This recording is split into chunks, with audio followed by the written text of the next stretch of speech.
हे आमची संस्कृती आहे। जगामध्ये कोणताही धर्म आणि कोणती संस्कृती निर्माण होण्याच्या प्रारंभी ॲग्रिकल्चर हे जगातलं पहिलं सांस्कृतिक कल्चर आहे आणि ते कधीही धान्य तुडवत नाही, माणसं जगवतं। त्या बळीराजाचे आम्ही वारस आहोत।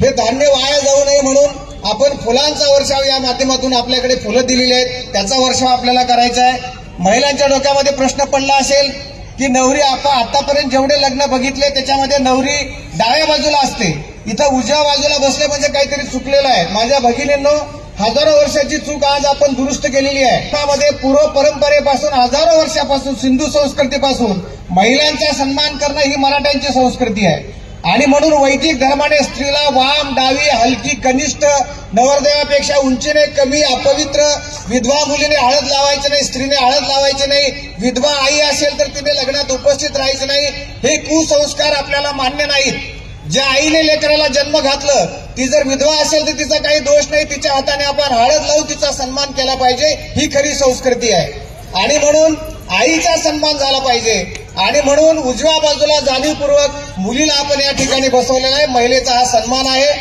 शिवपार्वतीला आपण मानतो। शिवधर्म म्हणजे नवीन निर्माण झालेला धर्म नाही, प्राचीन शिवसंस्कृती आपली सगळ्यांची संस्कृती आहे।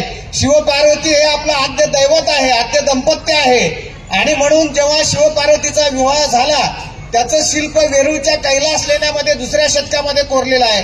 तिथे शिवाच्या बाजूला पार्वती माता उजव्या बाजूला आहे आणि ब्रह्मदेव शंकराच्या पायाजवळ बसलेले असं ते शिल्प आहे। आपल्या इथं कारले भाजेला अनेक शिल्प आहेत मोठ्या सरदारांची, राजांची, तिथे सुद्धा त्यांच्या सगळ्या बायका उजव्या बाजूला आहेत। जगद्गुरु तुकाराम महाराजांनी आपल्याला समतेचा संदेश दिला आणि तुका म्हणे हरीच्या दासा शुभ काळ दाही दिशा, हा संदेश तुकोबांनी आम्हाला दिलेला आहे। त्यांच्या मुलींचे जे विवाह या परिसरात झाले असल्या सर्व विकृत कर्मकांडाला लाथ मारून तुकोबांनी नव संदेश आमच्या समाजाला दिलेला आहे आणि म्हणून महिलांचा सन्मान करणं ही आपली संस्कृती आहे। म्हणून जाणीवपूर्वक आपण उजव्या बाजूला मुलीला बसवलेला आहे।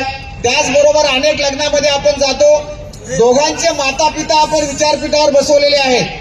आपण बघतो अनेक विवाहामध्ये मुलाचे वडील आपल्याला दिसतील पण मुलीचे वडील जणू काही मुलीला जन्माला घालून गुन्हा केलाय असं वावरत असतात। ज्या मायबापांनी लेकरांना जन्माला घातलं, शिक्षण दिलं, ते घडवणारे मायबाप कोण आहे ते सन्मानानं सगळ्याला कळावं म्हणून त्या दोघांना या ठिकाणी बसवलेलं आहे। तुकाराम महाराज म्हणाले, तुका म्हणे मायबापे अवघी देवाचीच रूपे, ज्याला मायबाप आहेत त्याने काशीला जायची गरज नाही, आईबाप हेच दैवत आहेत। म्हणून हे कुणी मायबापाने या लेकरांना जन्माला घातलं, वाढवलं, घडवलं, त्यांचा सन्मान व्हावा म्हणून त्यांना आपण या ठिकाणी विचारपीठावर बसवलेलं आहे।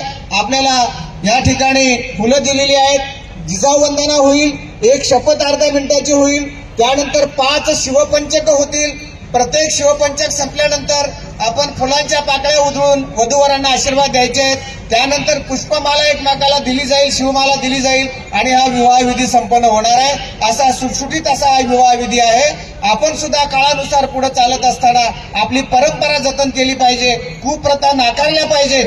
ज्या पद्धतीने शिवपार्वतींचा विवाह झाला, शिवबा आणि सईबाईंचा विवाह झाला, तुकोबा आणि जिजाईंचा झाला, फुले आणि सावित्रीचा झाला, शाहू महाराज लक्ष्मीबाईंचा झाला, ही आपली परंपरा आपण या नवदाम्पत्याच्या माध्यमातून वृद्धिंगत करत आहोत। या विवाह सोहळ्याला आपण उपस्थित राहिलात त्याबद्दल मी आपलं पुनश्च एकदा हार्दिक हार्दिक अभिनंदन करतो।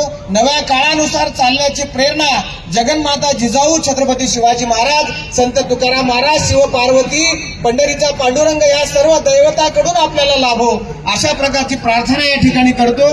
आणि या विवाह सोहळ्याला प्रारंभ करण्यापूर्वी मी सुवर्णा बनबरे यांना विनंती करतो की त्यांनी जिजाऊ वंदना या ठिकाणी म्हणायची आहे। सर्वांनी खाली बसायचंय, फक्त नवरा नवरी ओंकार आणि अमृता यांना विनंती आहे त्यांनी समोर उभं राहायचं आहे। जिजाऊ वंदना होईल आणि याच्यानंतर शपथ आणि त्यानंतर 5 शिवपंचक होतील।